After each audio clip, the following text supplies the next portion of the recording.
Hello, my name's Aaron. I'm a parent of a son who absolutely loves Pokemon. And if you're watching this video, either you're a kid who loves Pokemon or you're a parent who also has a child who loves Pokemon. Now, I grew up to be as a super nerd. Love these type of things.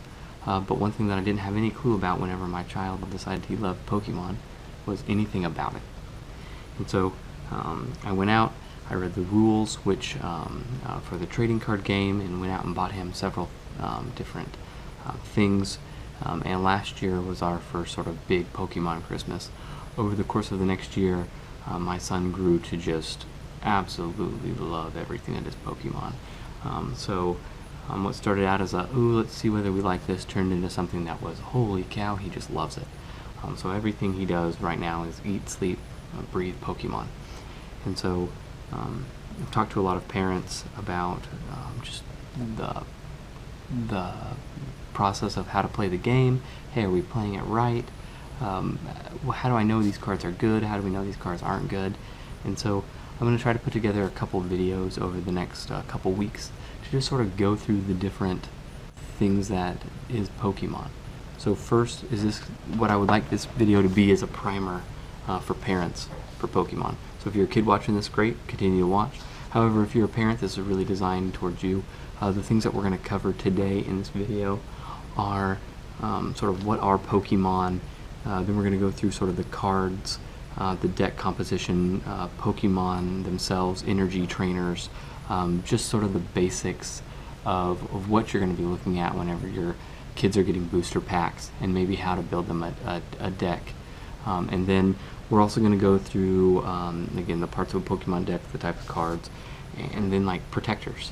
How do you ensure that you don't, the 50-cent cards that you're buying for your kids, how do you ensure that you're not destroying them? And also, how are you ensuring that as the kids play this game and they ask you to play this game with them, that you're keeping a fair and balanced game for these kids? So I'm going to talk about sort of protectors, and then maybe pre-made decks, as well as where to buy items, and then finally I'm going to talk about sort of the benefits that I've seen just in the year of playing Pokemon with my 3 children, my son being the kid who really loves it the most. Alright, so moving into what is Pokemon. It's a Japanese game that started out for the Nintendo Game Boy in the 1990s. It is short for Pocket Monsters, and 2016 actually marks the 20th year or anniversary of Pokemon. It is Nintendo's second most lucrative franchise, besides only Mario himself. So it is a very worldwide expansive phenomenon that multiple people love, anywhere from Pokemon Go to the video games to the card games. One thing that I've been trying to steer my children more towards is the card game itself. The reason behind that is I want them out there and talking to other people. I don't want them stuck behind a computer screen or sitting there with their DS. I want them sitting across the table from someone, developing a strategy, and actually seeing what it is to somewhat interact with other people. And that's one of the things that I absolutely love about the card game, is what the additional lessons that you can learn as you're playing this game. Sort of a gee whiz on this. It actually stemmed from the creator's love of collecting insects. There's this idea of collection and expanding knowledge and learning things and how best to use different Pokemon that really excites at least my kids. So that's sort of what they are, right? They're pocket monsters. They can be anything from very normal looking creatures like, oh yep, that's a monkey, to, ugh, I have no idea what that is, right? So how do we sort of go through those different types of Pokemon? So I don't have every single type of Pokemon in front of me. Whenever you're looking at different types of Pokemon, you can see grass Pokemon, which often have attacks that heal themselves or poison their opponents. There's also fire Pokemon, which have the big attacks. They can burn their opponents, but usually their attacks need time to sort of build up and charge up again. And sort of as we move through these, understand that this information is all out there, and I'll put a link to the rules below, the PDF version of the rules below.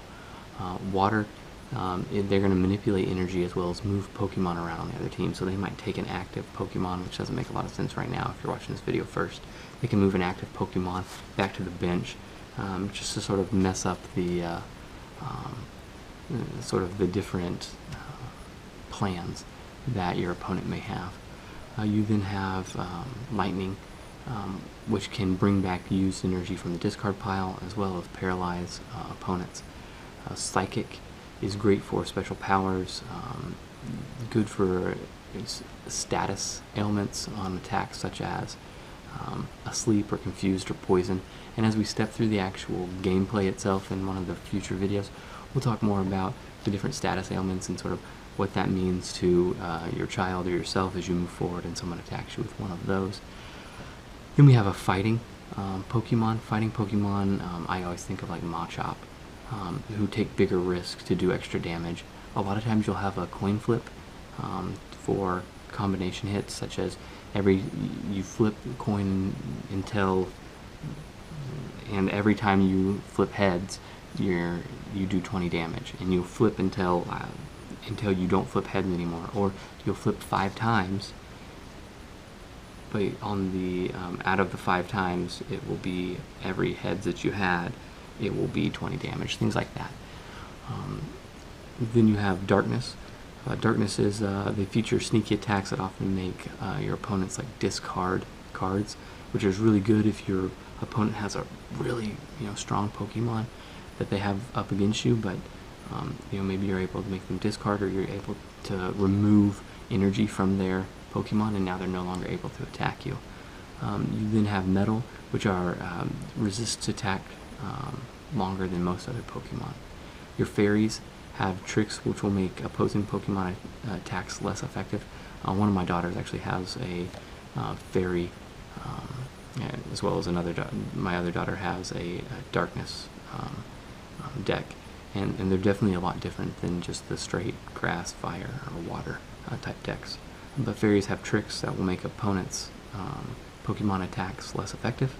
Then you have Dragon, which actually is one of the Pokemon that I have, and I'll sort of walk you through that one today whenever I'm going through them. But they have very strong attacks, but they often require multiple energy types to use them, and you'll see that on these cards as we move forward. And then finally you have Colorless. These Colorless have lots of different movesets, and they work with any kind of deck, and so they're good as space fillers to ensure that you can really attack, or you can mix them in and have sort of floaters between your different decks, so that way you can build a strong deck if you want to build your own. So that is the different cards that you have for Pokemon. I'm going to go ahead and move you down, and we're going to talk about the different parts of a Pokemon card as we move forward. So next we're going to move into parts of a Pokemon card. If you look at the top row, you see that you have your evolves from if you have a higher level, such as a Dragonite. So it evolves from a Dragonair, which I have right here.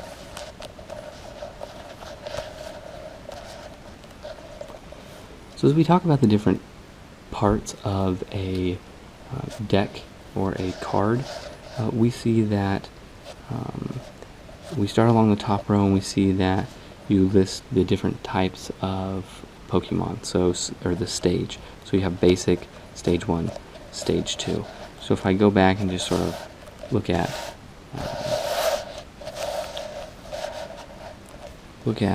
the basic, you'll see the name of the Pokemon, the health that Pokemon has, and then the type. So this is the Dragon type Pokemon, which we talked about earlier, has a big attacks, is sort of what they use. As it evolves, you'll see what it evolves from here listed in stage 1. So you'll see it's stage 1, which is right after basic, and it shows a picture of what it evolves from, which happens to be the Dratini. And that's a Dragonair. Then you see as you move to the stage 2 card, you'll see that it evolves, and it shows you the picture of the Dragonair, and that evolves into the Dragonite. Again, that's your name along top row, your health or your hit points, and then the type of Pokemon you have, which is in this case a dragon.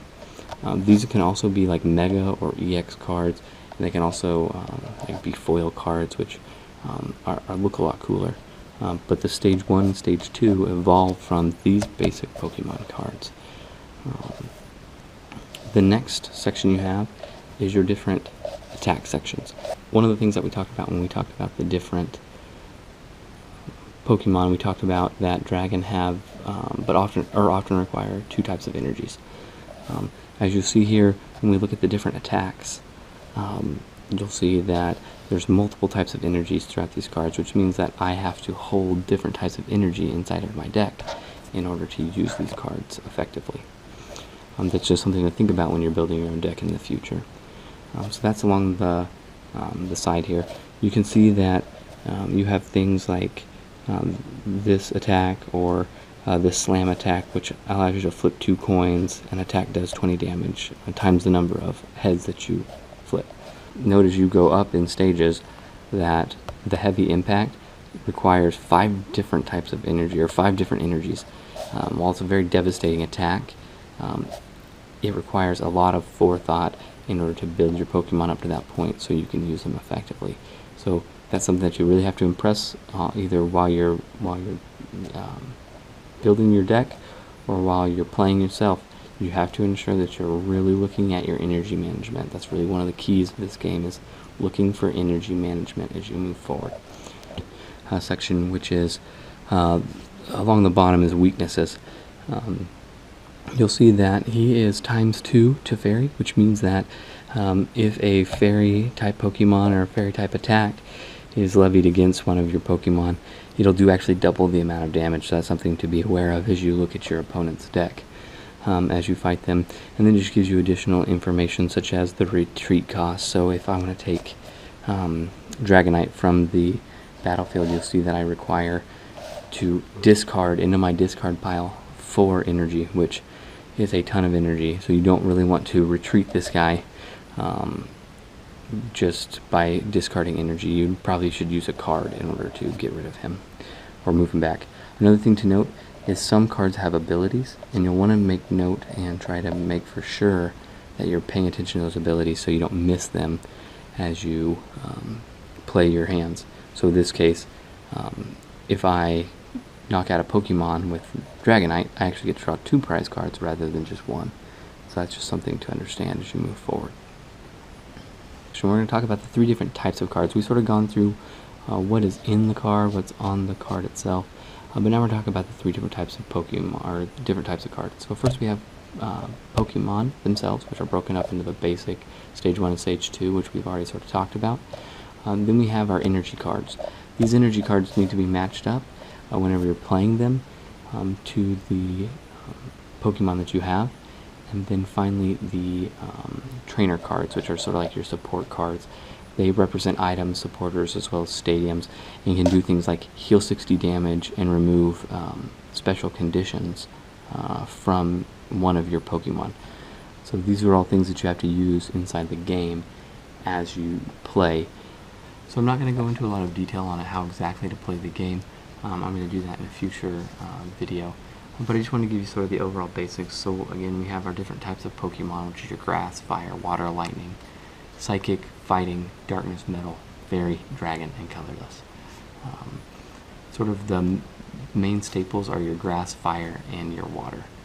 And then probably lightning as your next most common. The next thing I want to do is talk to you sort of as parents about, okay, I'm going to invest all this money into buying my kids cards. How do I ensure that they're not flushing them down the toilet? Case in point, my son just received a booster pack for Christmas, and actually ended up getting a, it's valued anywhere from $25 to $100 card, and it's his card, right? It's his with it to do what he wants. He loves the card, but how do you ensure that they protect those things in order to down the road, if he wants to sell it, he's got that capability to do so. So the next little section I'm going to talk about is just sort of the different things that you can do to sort of protect your kids' cards, starting out with the sleeves themselves. So if you look at my Dratini, you'll see that I have it in a sleeve that actually covers the back of the card. One of the things that's good about these kind of cards, or these kind of sleeve covers, is that if you have a card that's a little bit older, there's a little bit special and has special designs here, whenever you're playing, people can't see that. And so they can't know that, oh, Aaron's Dratini had a bended up corner here, so I know to look for that whenever I see his card. But realistically, as long as you're buying enough card covers to cover the cards that you have in your playing deck, you should be fine. And so, again, looking for just a sleeve, and you can actually sort of double sleeve these if it's a very rare card to keep all the dust out of it. So slide it in first like this, and then actually take another sleeve and slide it in over the top like this. They actually make smaller inner sleeves that do that much better, but that then allows almost 100% dust protection over your cards. I don't think that that's really necessary for most cards out there. Just if your kid gets a very rare card and wants to do a double layer of protection, that's the way I would do it. Something that I don't have here in front of me today, but it's just the nine card sleeves that you put in a 3-ring binder. I highly suggest, if your child is going to just collect the cards, he's not going to play them, that you do yourself a favor and go to Amazon. I've actually put a link down below to display sleeves, and what this is a 100-pack of 9-pocket plastic sleeves, which could display anywhere from 900 to 1800 different cards if you wanted to use the front and backs of these card sleeves.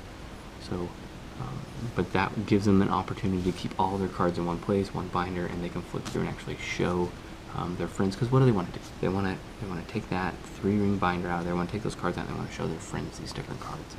And so if you've got them in a clear plastic protector, it allows you to really show it off. And I would just suggest getting your 3-ring binder from the cheapest place you can find it, and go from there. But again, down below, if you don't want 100 sheets, I would suggest looking into like 25 sheets, or really honestly at your local Walmart or any other store. Target is also another good place to have that. Target near your checkout aisles is where they keep their Pokemon cards, and you'll see the protectors for that. And then finally, and I actually really like these a lot, I bought a 6-pack of these whenever I bought my kids each one of them got a deck, and I got a deck. These are really great to hold your cards if you're going to be actually playing against other people, which mean you have a 60 card deck, and you have to carry them all around. So after you put these different protectors on them, you're gonna then carry them around to your different matches. So as you put them in, right, you're gonna carry them in your box. So if you look, it's very easy to just put your cards in your box, go like that, closes up, does a really good job of not falling apart. And these things are cheap. Like realistically, like these things are cheap, and they do a good job of protecting your cards and protecting your kids' cards. And another thing that I didn't really talk about previously is another benefit of these in different colors. I have 3 children, and I have myself. That means 4 different decks that all have the likelihood of having their cards switched and mixed up, and then there's a fight. So they make these in all sorts of different colors. So as you're talking to your kids, or as you're setting up different decks, make for sure to buy a couple different extra sets of colors, so that way you're not having to have that argument with, he took my Pikachu, I didn't take your Pikachu, that's my Pikachu, etc. It's just not a fun day. So finally, again, we've talked about what Pokemon are. We've talked about sort of the cards, the deck composition, energies, and trainers, parts of the Pokemon card, the different types of cards, why you should probably buy one of these bad boys or several of these bad boys, as well as the protectors, so that way your kids aren't ruining their cards. Amazon has truly been a fantastic place to buy like the protection type stuff. Walmart Target also have these type of boxes, these type of sleeves, these type of 3-ring binder sleeves to display all those. Also very valid places to get them, and they're right there in your local area. Also, shout out to your comic book stores and other things in your local area. I know where I live, I have a comic book shop that I attempt to frequent and buy cards and other decks from as well, if possible. Just remember, supporting small business is always a good thing. And then finally, how do you get into the game itself? So I've talked about the cards, I've talked about how to do all that stuff. But how do you build a deck that's not going to get your kid beat every single time they play? And what that really boils down to for me is start them out with a pre-made deck. You can get pre-made decks for somewhere around $12 to $14, and that includes 60 cards. It includes all the energy that they need to play those cards. It includes different types of cards to use, and you can go from anything from championship decks, so these guys that actually won world championships of Pokemon, I know it's silly, but of Pokemon, down to, hey, this is my favorite character, I really like this Pokemon, and then they sort of build a deck around it. And so I would always suggest starting out with a pre-made deck, because you're going to get the 60 cards, you're going to get a good level of cards that work together well, because that's what they're designed to do. So I would suggest doing that, and you can pick those up, a trainer kit, either on Pokemon Store itself, which actually has pretty good prices if you're just going to order them online, or out at, again, Target, Walmart, any of these type of places. And then finally, we're going to talk a little bit about what I've seen for benefits for my kids. One is math. It's not hard math, but my oldest is 10, my son is 8, and my youngest is now 7. She started playing when she was 6. And basic, quick math skills have been fantastic. Hey, look, I hit you for 20, and you already had 20 damage. You know, what are you at now? You're at 40. Okay, well, your guy has 80 health total. How much is left? You know, right? And you sort of walk through those different math applications and say, oh, you know, I have 40 health left, because you take 40 from 80 and you have 40 left. So all of these different math skills, which to me are a problem-solving set of skills, are something that you can teach as you're playing Pokemon together. And then losing gracefully. I have found that there have been many times that I have played and won or lost to my kids. And one thing that is always apparent is, as you start this game and you shake hands and you say good luck, and then you play your best, it's hard. It's good to lose if there's learning happening, and that's really what I want to stress moving forward to my kids. And that is the other part of this, not only just the losing gracefully, but the planning ahead and the strategy portion of this. Energy management is so critical in this game. You can only place one energy per turn unless you have some sort of card that lets you place multiples, or you have a special energy. So every single turn you need to be playing an energy. But as a kid, they get focused on their Pokemon that's out there, and they forget to put energy on their deck. And all of a sudden, now they've got a Pokemon that died, and they have a whole entire deck, or whole entire bench, excuse me, that has 0 energy on it because they haven't been putting energy on it. They're going to lose. And then take this opportunity to tell them, like, hey, you got to plan ahead, right? You got to say, okay, I want to get this guy out there. I want to get, you know, this Pokemon leveled up or evolved to this, so on and so forth. And then go through that. And so that way they have to do those things. And now all of a sudden you're teaching them sort of different, different thought processes and different ways to do things. So that is what I wanted to talk to you about today. This video has gone on a little bit longer than I hoped it was going to. And again, I've only barely scratched the surface. I hope that this gives at least parents a start of a primer to Pokemon, the trading card game, as well as maybe some good reasons on why your kids can play it. And if you got any comments, just shoot them down below in the comment section. I'm usually pretty quick. I get an email and a YouTube alert whenever you comment. So I try to be pretty quick about responding to your comments. And what you can look for from me, as well as my son, who I'm going to rope into this. We're going to be doing a couple playing the games with a pre-made deck, so that way you can see sort of how that happens. And then after that, we're also going to then in the future build our own decks out of the "You Got a Massive Amount of Cards for Christmas." So we're going to build our own decks, not using pre-made decks, and then play each other and see how that worked out, and then talk about maybe what we could do differently in the future. Like, maybe we didn't. I really like this grass type Pokemon, but I didn't have any grass energy, so I couldn't play him. I had him in my hand, but I couldn't even play him. Those kind of things. And so I encourage you to look at Pokemon like I look at Pokemon, which is a way to teach my children different things, as well as a bonding experience that you can really use with your kid and connect on something that they're interested in, rather than maybe something that you're interested in that they're not. As always, if you like what you see, I'll give you a little plug. Go ahead and subscribe to my channel. I appreciate that. And then another thing I did was in the section below, I put links to the rules, the protectors, boxes, and the display sleeves.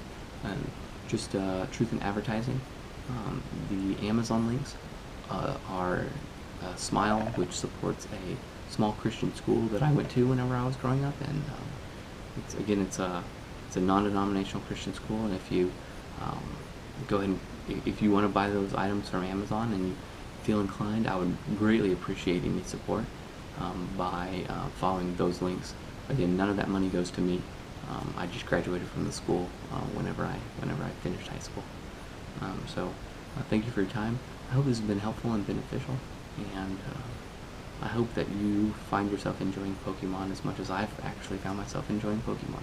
I hope you can have a good conversation with your kids. Have a wonderful day.